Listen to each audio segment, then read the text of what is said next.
Donc, nous continuons la lecture d'un autre livre, Le Messager,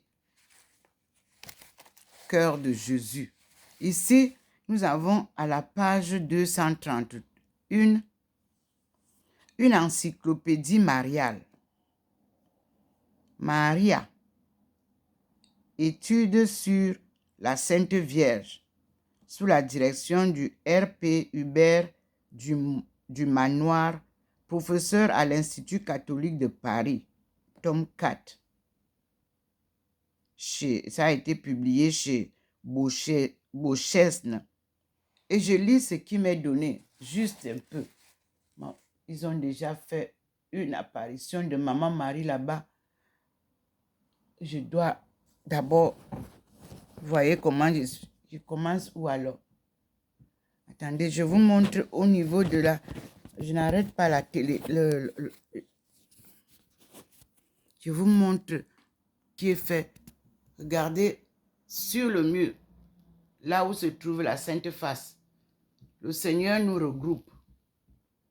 Comme vous voyez, il y a une personne debout au-dessus de la Sainte Face. Et il y a Maman Marie qui est en haut, comme vous voyez, avec nous. Nous sommes enveloppés dans la lumière divine. Je commence la lecture. Comme vous me voyez là, enveloppé par cette lumière. C'est une encyclopédie mariale que je dois écrire à partir des lectures et des révélations que le Seigneur nous donne. Donc, le titre, c'est Maria, comme nous l'appelons chez nous. C'est aussi écrit comme ça. Ce sont des études sur la Sainte Vierge que nous allons commencer. Ici, eux, ils ont fait ça sous la direction du R.P. Hubert du Manoir, professeur à l'Institut catholique de Paris. Mais c'était en 1956. Nous sommes en 2023. Donc, le titre, une encyclopédie mariale. Moi, je prends Maria. Il envoie la lumière et Maman Marie est installée là-bas en haut. Sous ce titre modeste, c'est une vraie somme mariale que le père du manoir, secondé par une remarquable équipe de collaborateurs, a entreprise. Les 3 premiers volumes étudiaient successivement Marie dans l'écriture, la tradition, la liturgie, le dogme, la spiritualité, les lettres et les arts. On aurait pu penser qu'avec le 3e volume, la série était close, mais les pèlerins, de plus en plus nombreux dans notre siècle de la vitesse, auraient été déçus. Et nous aussi, qui, le doigt sur le planisphère et l'œil sur la page, ne visiterons qu'en esprit les 1000 et 1000 sanctuaires élevés à la gloire de Marie dans le monde. Mais ce n'est pas une simple géographie mariale qu'il s'agit dans ce volume. C'est de l'influence profonde dans l'espace et dans le temps, dans la dévotion à Marie, que nous appellerons Maria. À parcourir ces pages qui nous transportent des froides solitudes nordiques aux splendeurs paradisiaques de Ceylan. Ceylan, C-E-Y-L-A-N. En passant par les pays de vieilles civilisations occidentales, on est bouleversé par le spectacle de ce qu'a apporté de douceur, de respect de la femme. d'ouverture à la foi chrétienne, le culte de la femme idéale, de la mère de Dieu et de la co-rédemptrice du genre humain chez les peuples les plus frustes comme les plus civilisés. Une préface de son éminence, le cardinal Costantini, souligne l'activité missionnaire de Marie, en qui, dès le 5e siècle, Cyril d'Alexandrie saluait, entre guillemets, le vrai trésor de l'univers, le spectre de la foi, fermez les guillemets. C'est le titre donné à Maman Marie, Maman Maria. Le vrai trésor de l'univers, le spectre de la foi. Nous ne pouvons songer même à énumérer simplement les 40 études qui lui font suite, mais comment ne pas signaler les vrais pèlerinages accomplis aux 12 plus grands sanctuaires de France, avec le guide éprouvé et si suggestif qu'est Monsieur Mabille de Poncheville. Les fervents de nos sanctuaires régionaux trouveront dans la bibliographie dressée par Monsieur Maurice Vlobert une documentation précieuse qui, à notre connaissance, n'avait point encore été rassemblée. Avec l'importante étude du révérend Père Benoît Thierry d'Argentlieu, O.P. et sur Marie Reine du Nord, fermez les guillemets, entre guillemets,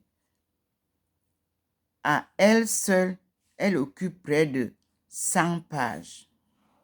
Nous passons en revue l'ensemble géographique formé par les nations scandinaves, Danemark, Suède, Norvège, Finlande, et nous allons d'étonnement en étonnement devant le prestige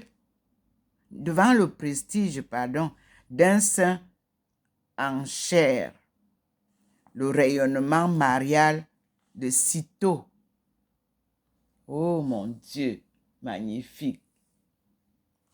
Il a illuminé la crèche. 1 minute, s'il vous plaît. C'est ce qu'il vient de faire. Je vous montre la crèche. La crèche est là. Donc, la lumière qui vient de s'intensifier tout à l'heure là est allée tout droit à la crèche. Là où l'enfant Jésus est couché là et les rois mages en bas. C'est ce qu'il a intensifié. Ah, on est en train d'intensifier. Voilà, comme vous voyez.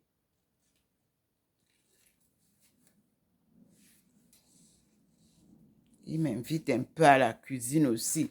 Il a intensifié à la cuisine. J'y vais. Vous voyez, on n'avait pas ça. Il a intensifié ici à la cuisine. Et nous avons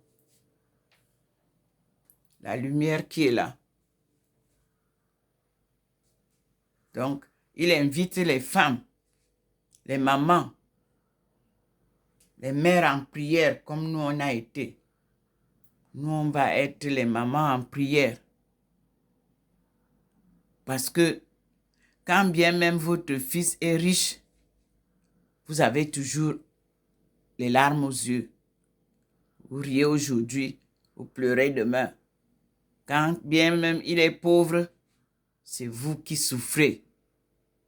Donc, nous allons vraiment apprendre avec Maman Marie comment prier. Parce que nous voyons Maman Marie, mais nous n'avons pas tout ce qu'elle a eu comme souffrance. Donc, ces études vont nous permettre d'apprécier les souffrances que Maman Marie a eues en tant que fille, femme, épouse, mère, surtout dans le cadre de la spiritualité, où elle s'est retrouvée avec son fils crucifié. Au pied de la croix, elle était avec Marie de Magdala et l'apôtre préféré Jean, à qui Jésus a confié sa maman. Nous continuons la lecture. Donc nous avons été sur une préface de son éminence, le cardinal Costantini souligne l'activité missionnaire de Marie en qui, dès le 5e siècle, Cyril d'Alexandrie saluait le vrai trésor de l'univers, le spectre de la foi. Nous ne pouvons songer même à énumérer simplement les 40 études qui lui font suite, mais comment ne pas signaler les vrais pèlerinages accomplis aux 12 plus grands sanctuaires de France, avec le guide éprouvé et si suggestif qu'est M. Mabille de Poncheville. Les fervents de nos sanctuaires régionaux trouveront dans la bibliothèque dressée par M. Maurice Vlobert une documentation précieuse qui, à notre connaissance, n'avait point encore été rassemblée. Avec l'importante étude du révérend père Benoît Thierry d'Argentlieu, il est OP, sur Marie, reine du Nord, fermez les guillemets, c'est le titre qu'il lui a donné. À elle seule, elle occupe près de 100 pages. Nous passons en revue l'ensemble géographique formé par les nations scandinaves. Danemark, alors les nations, la lumière a intensifié encore. Danemark, Suède, Norvège, Finlande, et nous allons d'étonnement en étonnement devant le prestige d'un saint en chair, le rayonnement marial de Cîteaux et celui de la grande mystique Sainte Brigitte. En nous présentant la Belgique, où naquit le fondateur des congrégations de la Sainte Vierge, le père de Moreau n'oublie pas de nous arrêter devant les multiples statuettes de la Vierge au seuil des maisons flamandes, avant de nous conduire à Banneux et à Beaurain, où nous sommes témoins des plus récentes prédilections de la Madone pour son peuple dévot.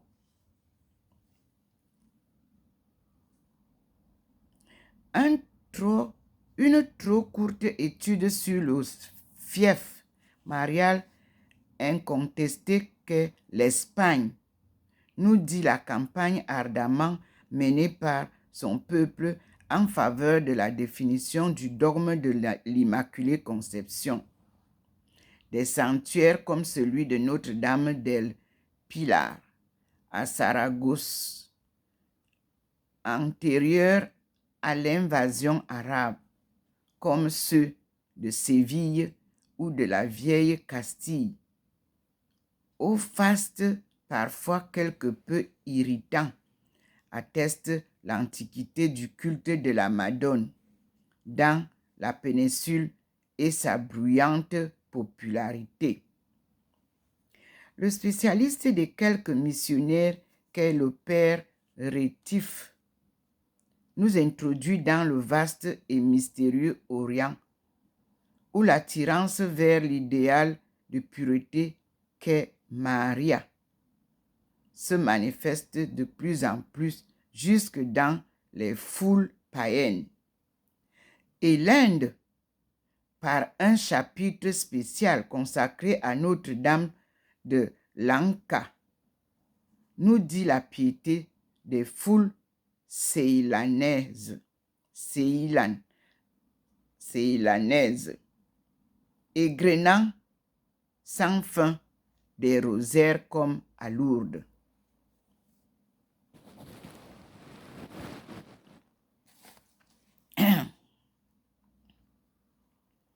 Nous allions oublier au centre de l'Europe les pays encore isolés derrière le rideau de fer, comme la Hongrie, où Marie reste reine, la Biélorussie, aux émouvantes icônes toujours vénérées, la Pologne, surtout qui, sous le joug, garde une invincible espérance, ainsi qu'en témoigne ce dialogue entre un occupant nazi et des enfants. Entre guillemets, croyez-vous que la Pologne ressuscitera? Oui, nous le croyons. Et qui sera roi? Fermez les guillemets. Poursuit le questionneur.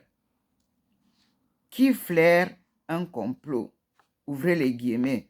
Nous ne savons pas qui sera le roi, mais déjà, nous avons une reine. Ah, qui donc? Notre-Dame. Textuellement, la mère de Dieu. Mieux qu'un ornement de bibliothèque, ce dense volume de la gloire de Notre-Dame est un apostolat. Signé V. Marmoiton S.J. Ça, c'est le deuxième livre qui nous est donné pour parler de Maman Marie.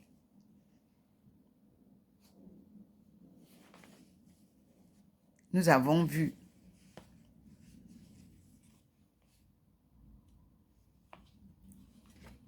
maintenant, nous passons à quelque chose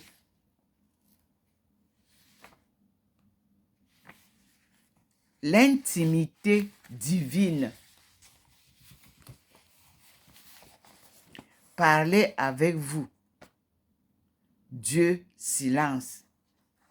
Je vous dis, c'est un gros mystère. Parce que Dieu est invisible. Et il ne prononce pas les paroles comme je parle là. Donc, c'est un silence. Mais il vous guide. Il vous montre des signes.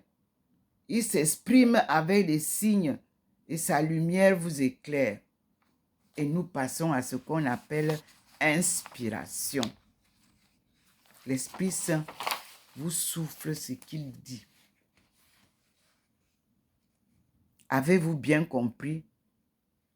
Vous demandez au Seigneur. Car tout ce qui ne vous paraît pas clair, il faut lui demander. Écoutons maintenant. Qu'est-ce que c'est que l'intimité divine? C'est parler avec vous. Dieu, silence. Si nous visitons ensemble la forteresse du silence, solidement bâtie au cours des siècles pour la gloire de Dieu et la pérennité de l'Église, bénédictins, trappistes, carmes, chartreux, autres contemplatifs unis à leurs frères qui, dans les missions lointaines ou sur notre vieux continent, se dévouent au service des enfants, des pauvres, des malades. Si nous pénétrions en quelques couvents où leurs sœurs contemplatives et merveilleusement sont elles aussi ouvrières du royaume divin. Pendant ma jeunesse, combien de fois ai-je entendu répéter, je cite, Lorsqu'une jeune fille entre chez les sœurs de charité ou les petites sœurs des pauvres, au moins elle sert à quelque chose. Fermez les guillemets. L'oraison funèbre de celle qui enfermerait au cloître était vite bâclée. Qui s'enfermerait au cloître était vite bâclée. 2 points, entre guillemets, paresseuse. Rien de tel que d'aller voir soi-même. La ville de R... est un donjon que fortifient 4 humbles citadelles.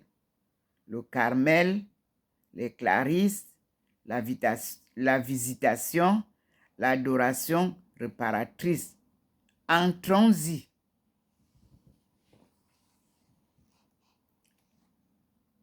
Un jour de mai, à 6 heures du matin, un père de famille, au volant de sa camionnette, part à son travail.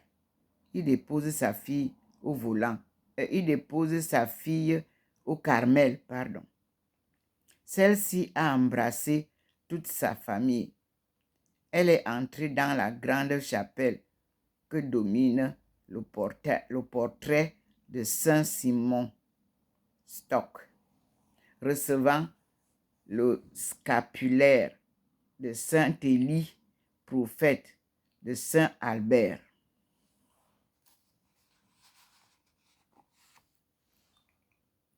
À 7h15 sont arrivés quelques amis, 3 ou 4 dames de la paroisse, 3 cadettes du Christ, 4 auxiliatrices, un médaillé militaire de 60 ans venu pour servir la messe et, assez curieusement, un garçon de 19 ans qui n'est parent de personne. Un religieux à 8 heures chante une grande messe de Pentecôte. Devant une porte, on voit 2 rangs de 8 corps en bure, à la tête aveuglée par le voile noir. La dernière professe tient une croix sur laquelle étincelle un Christ doré, grand de 80 cm. Le religieux dit quelques mots sur le nom que va revêtir la nouvelle postulante. Elle se met à genoux et dit: « Je vous demande très humblement, ma révérende mère, de m'accueillir comme postulante. » Fermez les guillemets. On lui dit oui, puis elle embrasse tout le monde comme si elle prenait le bateau ou l'avion. Elle embrasse les sœurs dans le cœur de qui va vivre jusqu'à la mort cette charité exquise dont se nourrira son silence. 5 minutes après, la postulante, derrière la grille, reçoit les visiteurs. L'oiseau de Dieu a voulu sa cage au barreau noir, comme un battement d'ailes prisonnières, un battement de paupières au bord des larmes. Et elle dit: « J'ai tout quitté, Seigneur. » Fermez les guillemets. Non, cela, c'est ce que pensent les mondains.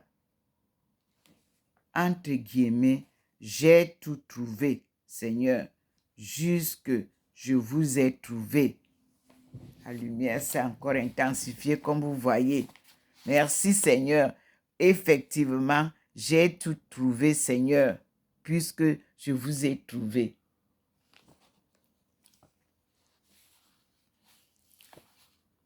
Cette jeune fille de 21 ans est entrée dans le silence de Dieu. En combien de Carmel se répète chaque année ce total abandon? Et des milliers filles de ruraux, de commerçants, d'ouvriers ou de patrons, vivront jusqu'à la mort cette volontaire prison. Non, il ne s'agit pas de paresse. Premier émerveillement, le Carmel. Et vous savez que j'ai eu l'appel du Carmel où Abdul Baha'i m'a appelé et m'a invité à intégrer une très belle maison entourée de fleurs et qui s'appelait le Carmel. Et il a chanté, il m'a appris une chanson que j'ai publiée. Et je dis merci au Seigneur. Nous continuons la lecture. La manifestation de la marche sur le mur continue. Deuxième partie. Leur retraite d'ascension est finie, me suis-je dit, en dirigeant ma bicyclette vers le faubourg de X. Allons voir notre Clarisse. Maintenant, une autre communauté des Clarisses. Le 7 septembre dernier, entre sa sœur, plusieurs fois maman, et son frère, tous deux anciens présidents fédéraux de JACF. JACF et JAC.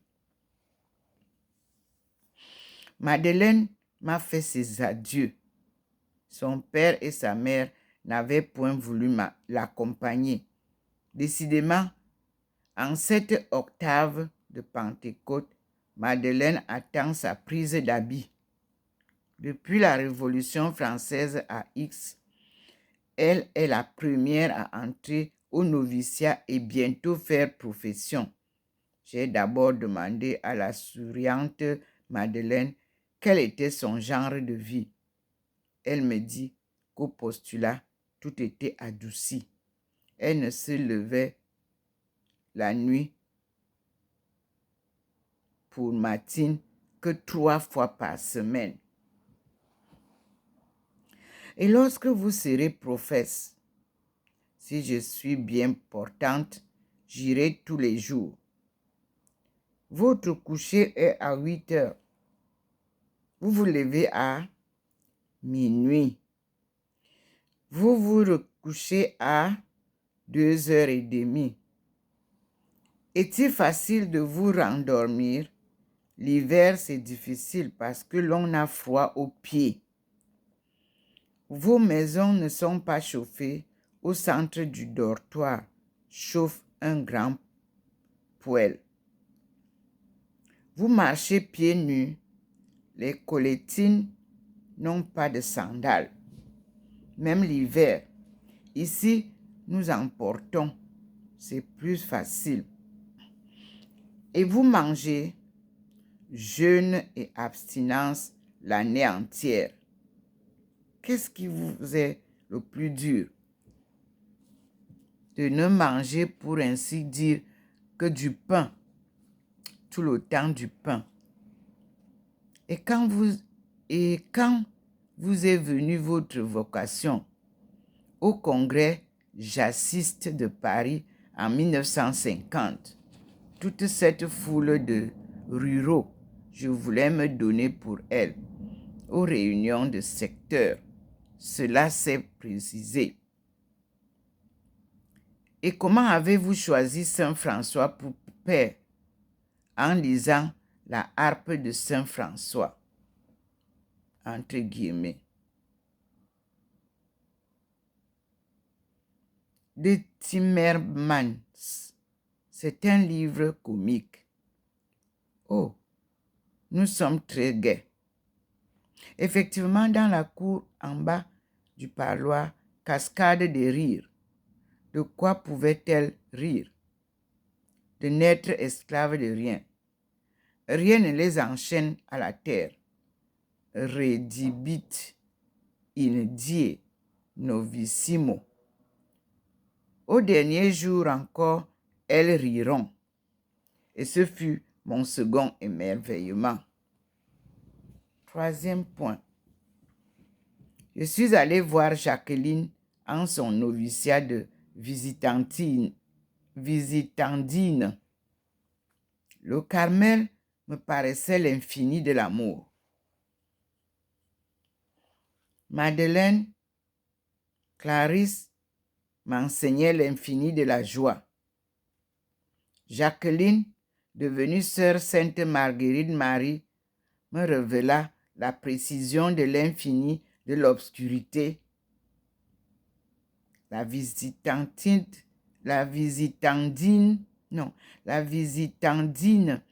ne peut assurer personne d'austérité singulière. Son régime n'est point purement végétarien.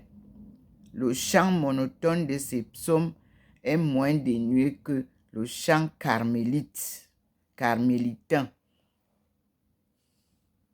Mais sa vie cachée est vraiment ensevelie. Une spiritualité de bon plaisir se loge dedans. Une petite paralytique de Roscoff cherchait une correspondante d'âme. Sœur Marguerite Marie lui a convenu comme un gant. Aider toutes celles que la vie ensevelit vivantes. Aider toutes celles que la vie ensevelit vivantes. Les Germaines cousins, toujours battues ou mal comprises. Et Anne-Marie Tagui, femme de Doncoeur, ivre, aussi bien que les grandes dames à qui leur mari très actif impose périodiquement le supplice des réceptions. Allez chez les visitandines, refaire votre provision de sainte patience, la main dans leurs mains, vous traverserez les tunnels. Point suivant, à l'adoration réparatrice. Je cite, « Qui verrai-je?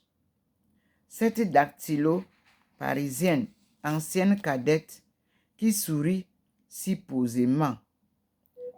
Cette aînée de 15 enfants, qui a 2 frères industriels et un autre jésuite. Ou cette fille de contrôleur de contribution, ou cette petite fille d'un saint magistrat, peu importe. J'y rencontre l'infini de l'adoration. Je veux que tu me donnes tes trônes, entre guillemets.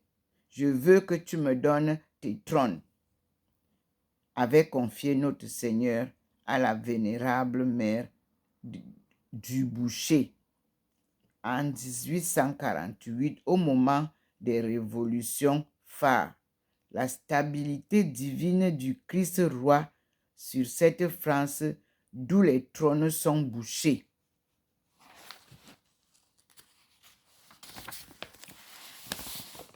Les doctrines qui font du contemplatif le paratonnerre et le transformateur du monde, a-t-on dit, ont fait plus de mal que de bien. Elles ont gâté des ordres, décémenté les paratonnerres et causé des courts-circuits dans les transformateurs. Le contemplatif, en effet, se reconnaît souvent petit à côté des vrais engagés de l'action.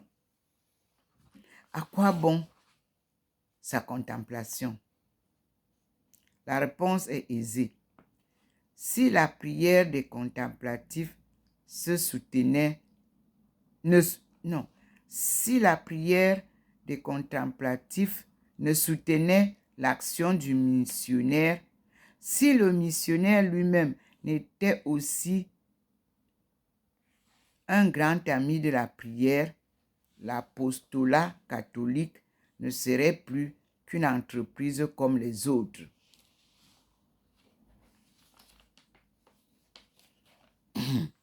Le royaume de Dieu, nous le savons, se situe d'abord dans le domaine spirituel, dans la terre de l'invisible. Il se manifeste au dehors. Il n'est pas indifférent à l'Église que ces temples soient remplis de fidèles, que se multiplient baptêmes et conversions, mais ces signes extérieurs recouvrent une réalité plus belle. La fin de la mission évangélique est une fin surnaturelle. Les moyens qui y conduisent directement sont des moyens surnaturels. La prière adoratrice et missionnaire des contemplatives n'est-elle pas de ces moyens l'un des meilleurs? Écrit B. Brutruy. S.J.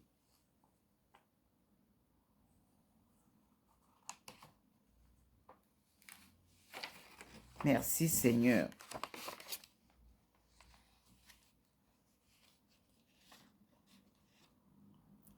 Nous avons, après ça,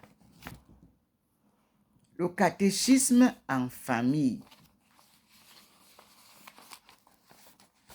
Rien n'est fortuit sur tout ce que le Seigneur choisit pour que nous puissions utiliser. Je vous assure. Souvenir d'une grand-mère. Fin. Catéchisme en famille. Le signe de croix. Nous allons prendre ici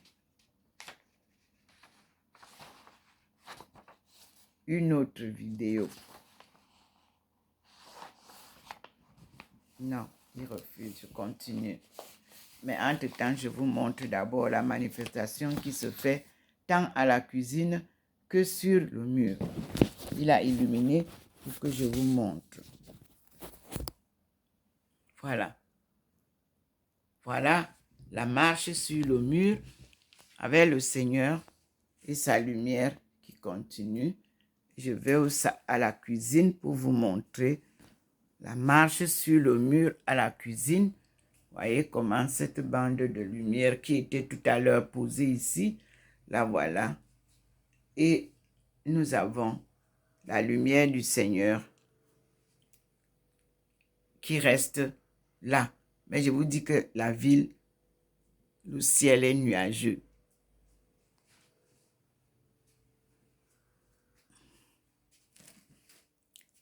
Et vous pouvez voir maintenant, tout à l'heure, là où je m'assois, la face n'était pas là. Avec Thérèse, vous pouvez voir que nous sommes maintenant revenus là. Parce que tout à l'heure, nous étions dans la lumière. Ici, nous sommes là. Nous avons le couple dans le coin, Marie de Magdala et Jésus. Et moi, je suis assise là et Thérèse d'Avila à côté de moi. Et nous avons la grande lumière de Maman Marie qui nous accompagne. Vous voyez, tout le derrière où je suis assise et illuminée. Et vous avez Maman Marie qui reste aussi illuminée. Voilà. La marche, vous avez le Seigneur qui est là. Il a enlevé la croix. Je vous ai dit que la croix est tombée toute seule. Donc, il nous met ici pour adorer le Christ à Noël. Vous voyez vous-même là. Nous sommes là. Devant la crèche. Regardez comment il intensifie la lumière. Très intense.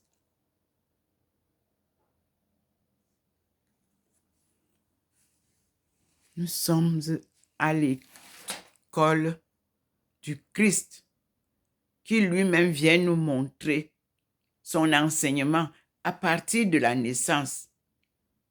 Il nous enseigne Voyez, la lumière, elle est intense. Vous voyez vous-même comment, au niveau de Saint-Joseph et les enfants, et là, la crèche aussi, et Maman Marie.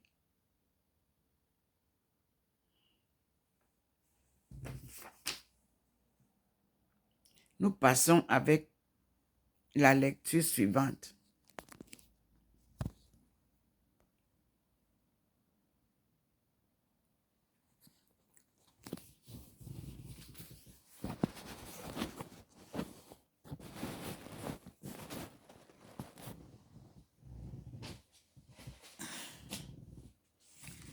Maintenant, le catéchisme en famille. Je vous ai dit que le Seigneur demande qu'on le loue, qu'on apprenne aux enfants dans les familles, qu'il ne soit plus question de ramasser les enfants des familles et de balader avec eux n'importe où. Les enfants viennent à l'église pour célébrer l'Eucharistie, la confession, et non les tourner par à gauche, à droite. Le Seigneur demande que tout ça soit terminé. On n'est pas en colonie de vacances avec l'église. Ce sont les collèges qui amènent les enfants en colonie de vacances, dit le Seigneur. Pardon. Que les prêtres se consacrent à ce que Jésus nous enseigne là. Quel est leur rôle dans la société? C'est ça. La prière là, nous sommes en train d'étudier là. Le Seigneur est venu nous donner ces leçons que nous devons suivre.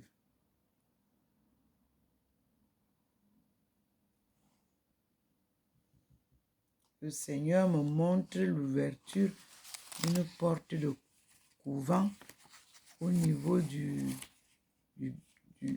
l'évier de la cuisine. Bon, on continue d'abord. Souvenir d'une grand-mère. Catéchisme en famille. Le signe de croix. Claude est grand. Il a 6 ans. Son instruction religieuse est commencée. Pauvre maman, que ne verras-tu? Que n'entendras-tu pas? Pour l'instant, les 2 frères, inséparables, mais non toujours d'accord, arrivent dans un galop sonore jusqu'à la cuisine où maman prépare le repas du soir. Claude a l'air provoquant et indigné. Bruno a la physionomie goguenard. Maman, c'est Claude qui attaque. Tu connais l'histoire de Jésus tenté dans le désert? Parfaitement. N'est-ce pas que c'est avec un signe de croix que Jésus a chassé le démon? Cela m'étonnerait beaucoup. Pourquoi? C'est toujours avec un signe de croix qu'on chasse le démon.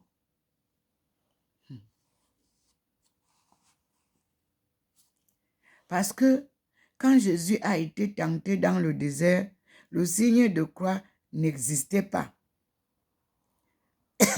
Le signe de croix n'existait pas. Claude ne peut croire à une telle chose. Non. Puisque Jésus n'était pas encore mort sur la croix. Claude reste muet de stupeur. Bruno maintenant a l'air triomphant. Est-ce que par hasard, il aurait eu l'intuition de la réponse? Ou bien pensait-il que Jésus disposait d'autres moyens?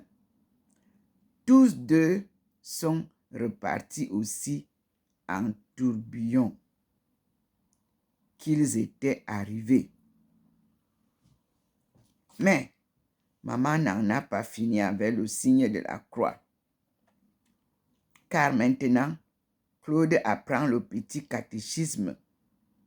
Il apprend même avec intérêt et sait généralement ses leçons. Aussi est-ce avec confiance que, quelques jours plus tard, il apporte son livre à maman pour réciter. Elle pose la question rituelle. Qu'est-ce que le signe de croix? Claude impétueusement répond. C'est le signe qu'on adore le vrai Dieu. Fin de citation. Maman très calme répond. Non, ce n'est pas le signe qu'on adore le vrai Dieu. Les Juifs et les musulmans adorent le vrai Dieu et ne font pas le signe de la croix. Fermez les guillemets. Claude est médusé. Il sait que les Juifs étaient les peuples choisis de Dieu et ne répondaient guère à son appel. Que les musulmans ont eu souvent maille à partir avec les chrétiens qu'ils peuplent l'Afrique du Nord. Et pour prier, ils ne font pas le signe de croix. Ils ne font pas le signe de croix? Il pose la question. Mais alors, pour leur prière, comment font-ils? Joignant l'action à la parole, ils se plantent droit devant le crucifix. Ils se mettent comme cela se dit. Maintenant, c'est ma prière. C'est drôle. C'est une petite histoire qui nous ramène à la réalité. Maman explique de son mieux que les musulmans se prosternent à terre dans la direction de la Mecque.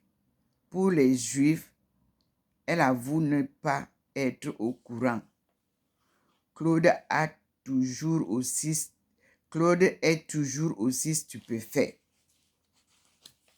Comment peut-on faire une vraie prière ailleurs que devant le crucifix et sans la commencer et la terminer par un signe de croix? C'est un entretien entre les enfants et leur mère. Maintenant, les études théologiques. Récitant son catéchisme à la question « Qu'est-ce que l'homme ?» Claude répond sans hésiter. L'homme est une créature sérieuse, composée d'un corps et d'une âme. Comment sérieuse? Or, sur le livre, il y a raisonnable, entre guillemets. Mais raisonnable, sérieux, c'est la même chose.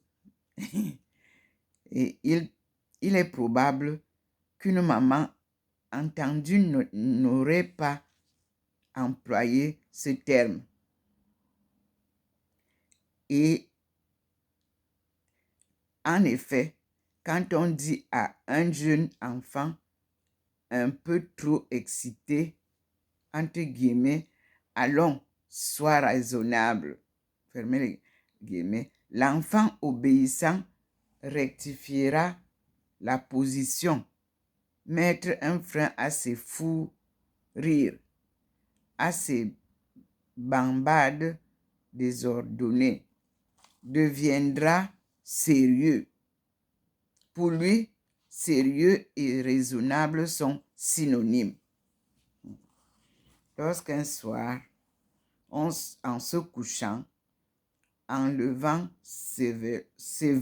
rêvement ses chaussures, Claude demande à sa maman, qui à ses yeux est une vraie encyclopédie, 2 points.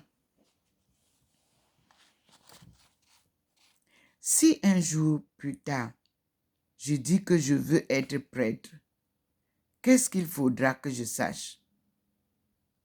Maman tressaille, car elle a déjà pensé à cela. Vu germer de tout petits bourgeons, plus tard, Claude aura-t-il la vocation?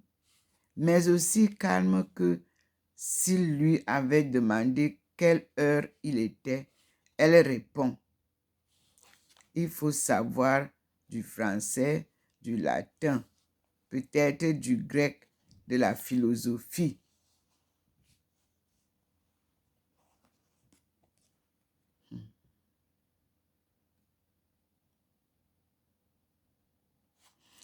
Claude interrompt brusquement. Bon, tout cela s'apprend au lycée. Et puis, de la théologie. La théologie, Claude ignore jusqu'à ce nom. Cela demande combien de temps? Je crois que les études sont de 5 ans. Moi, je n'admets pas cela. Si un jour je dis que je veux être prêtre, il faudra que ce soit fait le lendemain.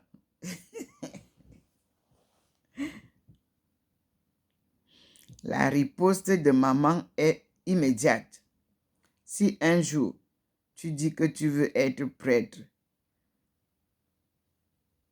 tu feras ce que l'on te dira. Cela aussi, il faudra l'expliquer. Fin de les études théologiques. Maintenant, le vendredi saint. Qu'est-ce que c'est que le vendredi saint? Écoutons les explications. La force, nous avons une manifestation dans la cuisine. Non, il faut que je lise. La force d'être maman. Maman est devenue grand-mère, mais tout en étant grand-mère, elle reste très maman. Pour cette vacances de Pâques, elle a chez elle un de ses petits-fils, Gérard, en même temps que Vivette, devenue professeur. Gérard aime beaucoup sa grand-mère.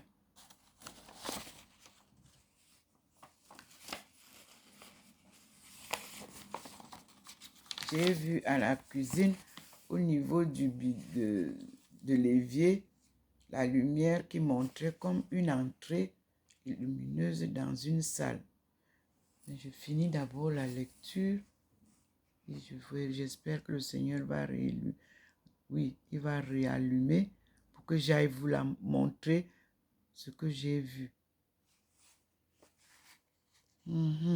Donc, on dit que en même temps que Vivette devenue professeur, Gérard aime beaucoup sa grand-mère et sa tante. Il fait encore pas mal de sottises, n'ayant que 5 ans, mais ne proteste jamais contre les suites inéluctables de ses sottises. Aujourd'hui, tout en lui faisant sa toilette, tante Vivette lui explique qu'on est au vendredi saint, que c'est un jour de deuil, de tristesse, puisque c'est celui de la mort de Jésus. Le monde entier est triste, que c'est donc un jour où il faut faire pénitence, se priver de quelque chose, surtout de quelque chose d'agréable, et de grand-mère, et que grand-mère a décidé qu'aucun dessert ne paraîtrait sur la table de toute la journée. Gérard ne proteste pas contre cette privation générale de dessert. Il regarde par la fenêtre, le ciel est bleu, le gros tilleul de la cour a des jeunes pousses d'un vert tendre. Les petits oiseaux mènent grand train dans les branches encore nues des platanes. Tout cela est gai, plein de vie. Dans le train, il secoue la tête. Moi, je ne trouve pas du tout que c'est un jour triste. De surprise, tante Vivette garde la serviette de toilette étendue devant elle. Au lieu d'essuyer le bambin, elle n'a pas dû se faire comprendre. Comment le jour où Jésus a été fait prisonnier, a été attaché avec des cordes, le jour où on l'a fait tant souffrir, où on l'a cloué sur une croix et où il est mort, tu ne trouves pas que c'est un jour triste? Très calme, Gérard secoue la tête. Non, ce n'est pas un jour triste. C'est le jour où Jésus nous a ouvert le ciel aussi. Moi, je trouve que c'est un jour très gai et je suis très content.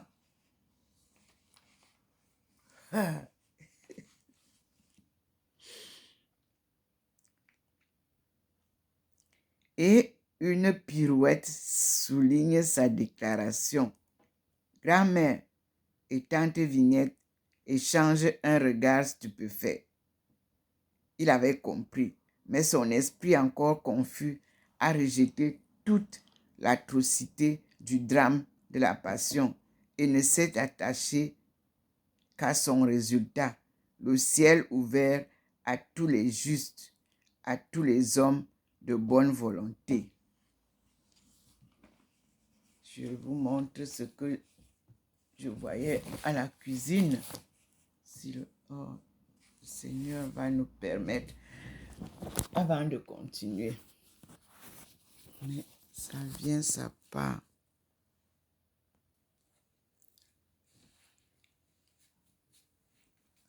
C'était tout à l'heure posé là.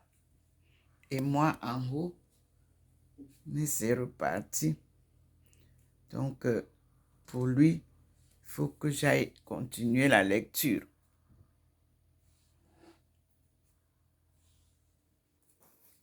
Merci Seigneur.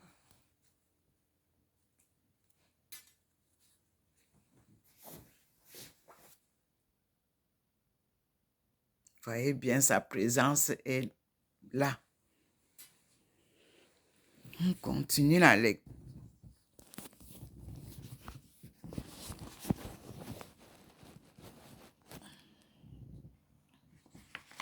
Maintenant, la mort. C'est quoi la mort? Ce mot dont beaucoup ont peur, la mort. Écoutons. L'année a été terrible. Grand-mère a jugé prudent de ne pas garder Gérard avec elle. Il est dans une maison d'enfants, sur le flanc de la montagne, au milieu de la verdure. Son ravitaillement est assuré, son chauffage aussi. Mais grand-mère vient le voir toutes les fois qu'elle le peut, car les communications ne sont pas faciles. Cet été, la province était en feu et en cendres. Aujourd'hui, grand-mère est montée le cœur serré. Il lui faut apprendre à son enfant une douloureuse nouvelle. Certes, si petit soit-il, il est habitué à entendre parler des morts, des réfugiés, d'exodes, de bombardements, de tous côtés. Mais jusqu'ici, cela ne le concernait pas. Comme toujours, il accueille joyeusement sa grand-mère. Comme toujours, ils vont se promener ensemble. La campagne savoyarde est dans tout l'état, tout l'éclat, toute la richesse de l'automne. Quelques pluies ont fait reverdir l'herbe. Les arbres se dorent. Au fond de la vallée, le lac fait reverdir l'herbe. Les arbres se dorent au fond de la vallée. Le lac fait reverdir l'herbe. Les arbres se dorent.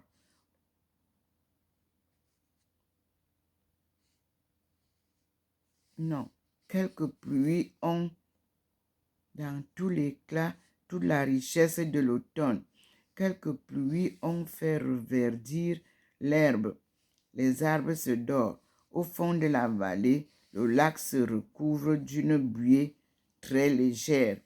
Il s'asseye tous les deux dans un pré très tranquille, isolé, loin de toute habitation. Alors, grand-mère parle doucement à son enfant. Elle lui parle de son père, parti là-bas, en Indochine, où il commande un navire. Il y a longtemps qu'il est parti. Gérard était un bébé. Pourtant, il a dans sa mémoire le souvenir fulgurant du jour où son père est parti en uniforme, où il l'a vu s'éloigner, tourner le coin de la rue, ayant peur elle-même de ce qu'elle dit et de ce qu'elle va dire. Grand-mère raconte tout bas que là-bas, papa avec son navire escortait un transport qui allait au Tonkin. On ne pouvait pas voir le sous-marin qui a lancé 2 torpilles. Le navire a sauté, puis s'est abîmé dans la mer. Et il y a eu beaucoup de morts. Papa lui aussi a disparu dans la mer et on ne l'a jamais revu. Il est mort. Grand-mère regarde son petit garçon, s'attendant à une explosion de larmes. Mais non, le visage qui se tourne vers elle est crispé, atrocement douloureux, mais les yeux restent secs. On sent qu'une grande épouvante domine l'enfant. Puis d'une voix toute changée. Grand-mère, est-ce que j'ai encore des parents? Évidemment. Il ressent par-dessus tout un vide atroce. Oui, oui, mon chéri. D'abord, tu as ta maman, puis ta grand-mère, des oncles, des tantes. Tu as beaucoup de parents. Sois tranquille. Tu n'es pas seul. Il se tait. Elle continue de l'observer. À quoi pense-t-il? Il se tait et grand-mère respecte son silence. Mais à quoi pense-t-il? La voix est redevenue presque naturelle quand il demande, anxieux. Et puis alors, grand-mère, un ange est venu les chercher, n'est-ce pas? Un ange est venu les chercher. Tous ses compagnons de la mort. Oh, sainte naïveté des enfants. Oui, mon chéri, un ange est venu les chercher. Ils continuent doucement leur promenade dans la campagne paisiblement. En rentrant au village, ils sont entrés à l'église. Ils ont dit ensemble une prière pour tous ces morts, près d'une centaine. Puis, ils reviennent à la maison. L'enfant est calmé, mais on sent qu'il réfléchit profondément d'une façon assez confuse. Tu reviendras bientôt, grand-mère? Oui, dans 15 jours, si le temps le permet. Elle est revenue. Gérard l'accueille avec transport. Ils sont allés se promener comme l'autre jour. Grand-mère a l'intuition d'un grand travail se fait dans ce cerveau de 6 ans. Mais elle ne parle pas la première. Enfin, brusquement, sans aucun préambule, l'enfant levant les yeux, des yeux anxieux, il fait cette réflexion inattendue. Mais dis, grand-mère, quand il est venu les chercher, l'ange a dû bien se mouiller dans la mer. Nulle ironie dans cette question bizarre. Il est très sérieux. On sent que le problème de la mort de son père l'a profondément travaillé pendant cette quinzaine. Il a cherché à se représenter le torpillage, l'explosion, la chute dans la mer Et puis, cet ange chargé par le bon Dieu d'amener tout ce monde-là au ciel, il s'est fait là une image d'une chose très mystérieuse. La descente d'un ange au fond de la mer. Plusieurs mois plus tard, il demanda, « Oh mon père, où mon père est-il enterré? » Il n'a pas été enterré, son corps est resté dans la mer. Qui est le vrai tombeau d'un marin? Alors, il a baissé la tête et n'a plus jamais rien demandé. C'est elle, Guillaume, qui nous raconte cette histoire. Et nous disons merci au Seigneur. Et nous allons passer les enfants dans la ville. Le Seigneur a fait vraiment une descente pour nous donner ces enseignements. Nous passons à une troisième vidéo. Nous sommes bien sûr aujourd'hui le 23 décembre 2023. Je suis Dr Ntomo Melingi Thérèse.